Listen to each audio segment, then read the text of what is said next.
Fantastic. I hope you were as blessed as I was by Dr. DiMartini. A lot of very interesting concepts, and I hope you did take the 10 minutes while you were enjoying the band and wrote down some of the thoughts, some of the questions that you still have. And you started to also ponder and explore about your highest values. So John DiMartini has mentored me in a way, and his concept of finding your highest values has totally transformed my life. And I have found it quite empowering to know what you are about and know what your values are and make your decisions, structure your day, structure your engagements, be authentic, and do everything that you do driven and inspired and manifesting in the context of your values. And this speaks to the concept that I want to share a little bit before we set the stage for Audrey, who's going to make it even more practical with entrepreneurship. It speaks to the concept of ikigai. So I encountered this amazing concept a couple of years back as I was pondering about the issues of existence. So wondering, how do people find that creative energy within themselves? How do they find what inspires them? How do they find even a job where they can manifest and be their best versions of themselves? And I pondered this question for 14 years now. And I'm also blessed and privileged that this is now part of the work that I do and the consulting that I do, to work with organizations, to work with individuals, to ponder exactly those thoughts. So I thought COVID was such a wonderful opportunity for us to start to have these questions around our existence. So I'm going to share screen and share a little bit about the concept that I put together last year when COVID started. So Henley Business School asked me to share for 21 minutes about insights on things that people can use and how they can apply creativity at the beginning of COVID. You know, just after lockdown, all of us were kind of stuck. We didn't know what to expect, what to do. And Henley Business School said, just put a 21-minute teaching together and share your learnings with people about tools that they can use to help them in the time of COVID. So I named my talk COVID Reframe. Why did I do that? Because I started to really think deeply about maybe lockdown and COVID environment is an opportunity for us as humans to start to just sit back and think really hard about our lives and how we want to exist. And a lot of people talk about the new norm. You know, we work with a lot of organizations across many industries. They're saying life will never go back to what it was before COVID. This is now, and humanity has to define a new existence that serves humanity and that is much more empathetic and connected.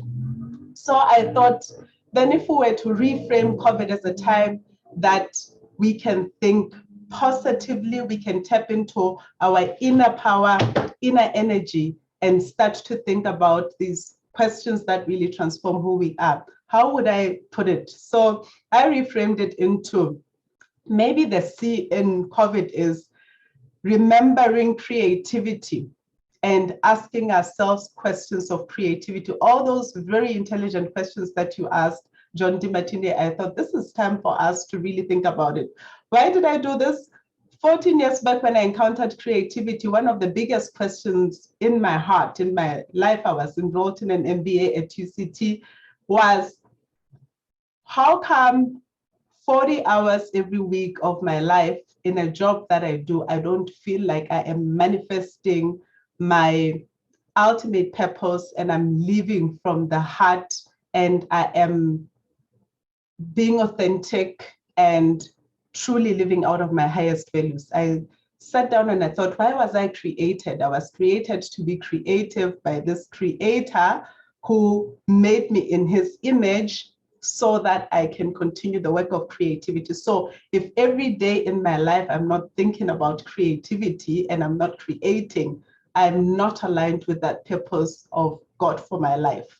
So I thought COVID is such a time where the C in it, we can think about creativity, what it means to us, how it manifests in different contexts. And for me, it was just that question of, am I really living out of my creative power? Because that's the source from which I come from. And then create opportunities, new opportunities in this new emerging digital world that we keep talking about. And then I said, then create a new vision for one's life. So a vision beyond putting bread and butter on the table for your kids, a vision beyond just, executing projects and strategies that are not necessarily 100% aligned with your heart and where you really truly want to be, and they're not necessarily aligned with your highest values. So create a new vision that serves humanity, where you feel like you have left your footprint and your fingerprint too, and you have really left a mark on the earth. Then I said, the I is for Ikigai, and I'm going to explain to you the concept of Ikigai. It's a Japanese concept that means the reason for being. Very close to what Dr. DiMartini shared, and I'll show you shortly. And then the D is for digital dexterity. Look at us being online on a creativity program. If I can tell you, my first encounter with creativity, ever since my first encounter with creativity, I have sought and found there were many creativity conferences across the world.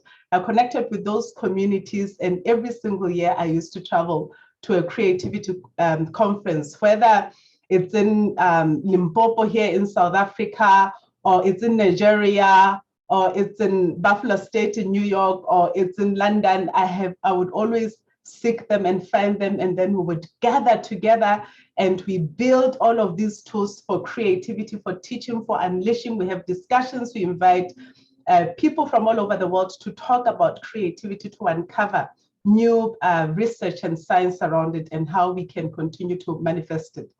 So that used to happen physically, but guess what? In COVID, this digital has afforded that we can have these online. Yeah, so how do we become flexible enough to understand the digital tools that we can use? In fact, last year, I was very proud to launch the first, at that time, biggest virtual creativity conference, which is this one that you were in last year. We had 13 speakers. I had also organized it in one weekend. We had 13 speakers from 3 different continents. And everybody just brought in their best, and we had a whole 13 hours where people were sharing and we were using digital tools. So how do you look for digital tools that can serve the new vision that is aligned with your Ikigai, meaning finding the place where you found your highest values and your reason for being, and created opportunities for yourself? So becoming personal about this Ikigai. So I spoke about creativity. Dr. DiMartini has laid a foundation. Audrey is going to talk about opportunities. She's going to talk about tapping into those, creating entrepreneurial opportunities here in Africa and even abroad using creativity. And she will also touch on vision, and Timothy Maurice will even speak more about it. So I'm not even gonna try and speak about that. But what I do want to spend time on is the concept of Ikigai, just for 5 minutes. So when you find what you're good at, meaning the education system actually trains us and gives us skills and refines our skills around a certain area, because that area can create money for us, can create opportunities for us to earn a living, right? And that only produces professionals. So the intersection between what earns you money and what you are good at is professionalism. It's only a profession. That's all you can get. And when we talk about profession, We don't usually talk about what we love or living out of our purpose. We're just like, I'm an engineer. The engineers in demand. I still remember when I was in high school, I wanted to be an accountant because accountants were in demand. They could make money. And I was excited about making money. I could find a job, you know, after I graduate. And that's what I wanted to do just because I could find a job. Yeah. And that's the background that many of us come from. We always are inspired by, okay, this can get you a job. That's why we have even less adults supporting kids who want to explore the creative industries, because they say, how are you going to make your money? And this siloed education system has also caused such a discourse in life, because it has said, you are musicians, be over there. We're going to teach you how to use creativity, how to connect, but don't worry about the spreadsheet and building businesses. Or you are in arts and in fine arts, don't worry about spreadsheets, don't worry about building strategies and building businesses. But it has said, you accountants, we're going to teach you how to be scientific, use your numbers, and master the making money and creating value. Yeah, don't worry about creativity and imagination and other things creative. So now we have a problem. We have the dichotomy that we sit in even in the education system, because the world has changed drastically. And I'll show you a video shortly of how the world has changed. And it's demanding that business people, accountants, and I work a lot with financial industries, have to be creative. They have to reimagine a whole new existence. Last week, I worked for a full week with a bank, leaders from 20 different countries, and we discussed in class, and most of the speakers said, if we don't reimagine and change our business, our organization, our strategic imperatives, we will not exist in 6 years' time. And this is a bank that has existed for over 150 years. This is how much the power of digital and change has impacted industries now. So they have to completely apply creativity, apply imagination, intuition, and rethink how they exist in the next 150 years again. And it's certainly not being a bank, it's possibly becoming something else. Yeah, and I'm working with many banks who are in that space. So now we have programs where we are saying, let's build creative acumen for businesses or business people or accountants or strategists and engineers and so on, because they have to learn how to unleash their creative power. And then we also work with creatives. We recently had 60 creatives from all over the continent who make amazing films, are skilled. And they invited Handy Business School and said, you develop business acumen for creatives. So now we have to help them to think strategy, work with spreadsheets, build business models, and apply logic and science to their craft, because we believe the future of the continent sits in the creative industries. So we sit in this space where there's a demand for building creative acumen for business people and business acumen for creatives. One of you asked about the education system and what we are doing about it. And I totally agree that we need to completely revolutionize it to bring creativity in school and to stop separating industries or even disciplines in school according to creatives and accountants there and scientists there. How about we educate all in one classroom and create a cross-pollination where we're able to tap into our big C creativity, which taps both into the power of imagination, but also taps into analysis and logic.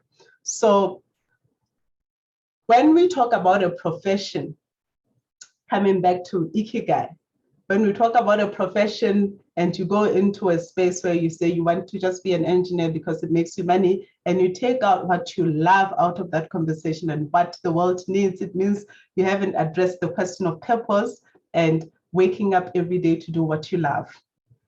And in some instances, we have people who are so, and this is mostly creatives as well, they found what they love. They love it. They found what they absolutely love, and then they get skilling in it, and all they have is passion. So they know what they love and they're skilled at it. They have passion, but it doesn't necessarily mean the outcome of that is what the world needs or what the world is willing to pay for. So you sit in the place where you have found your passion, but it doesn't necessarily produce bread for you. And in some instances, you find what you absolutely love and also what the world needs, but it doesn't pay you. You're a missionary, you've found a mission. Powerful, yeah, because you're living out of your purpose every day, but it doesn't necessarily generate wealth and put bread on your table. So there are all of these 4 spaces outside of Ikigai that exist: your contribution, your passion, your mission, your profession. And a lot of us sit somewhere in those 4. The invitation to Ikigai is find a central place right in the middle where all 4 of them exist. Find out what you love and what you're good at, and then where that intersects with what the world needs and what the world is willing to pay for. So the Japanese say, when you find that place, you have found your Ikigai, you have found your purpose, you have found your truest vocation. And they usually say, once you find that place, you'll never work again in your life. You might be sitting back there and wondering, how do I find that place? And my invitation to you is to kind of internalize it first, think about it, and say, where am I at in this space? So many years back, I realized I was in a profession. I used to be an IT professional. I used to be a software developer at UCT. All I did was programming. And I found I'm all about a profession. How do I start to shift more to what I love and what the world needs, but also what the world is willing to pay for? And when I found that place, I also found out that I'm not necessarily skilled at it. I found that this place is a place of being an educator, teaching, being a speaker, being out there, but I wasn't great at speaking.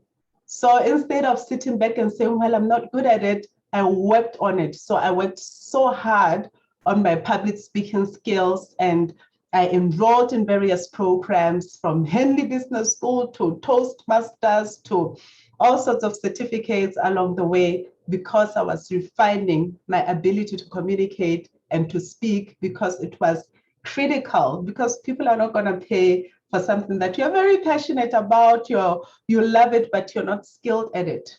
Yeah. So I had to find a topic. I have to find a way to develop that skill that at that time, according to my perception, I lacked. So being honest with yourself, and also as you walk on this journey of finding your Ikigai, remember to also remember the principles that Dr. John DeMartini shared with you, which are around finding and listing and being real around your highest values. So what are your 3 top values? What is it that inspires you to move on every single day with your life? And when you do that, you have to be very honest. I've had the most honest, painfully honest conversations with Dr. DeMartini, and he has probed me and asked me the most difficult questions. I had lied to myself a lot along the way, and just questions from him opened me up to certain things, and I realized, yeah, so my 3 top values, realistically speaking, are this, and this is my happiest space. This is my Ikigai, and when you find that place, I promise you, you will never work again in your life. It's true. So this is a concept that I'm going to put out there to also crystallize and give you something, a tool that's really practical that you can use as you explore this journey of Ikigai. Great. It's 1 minute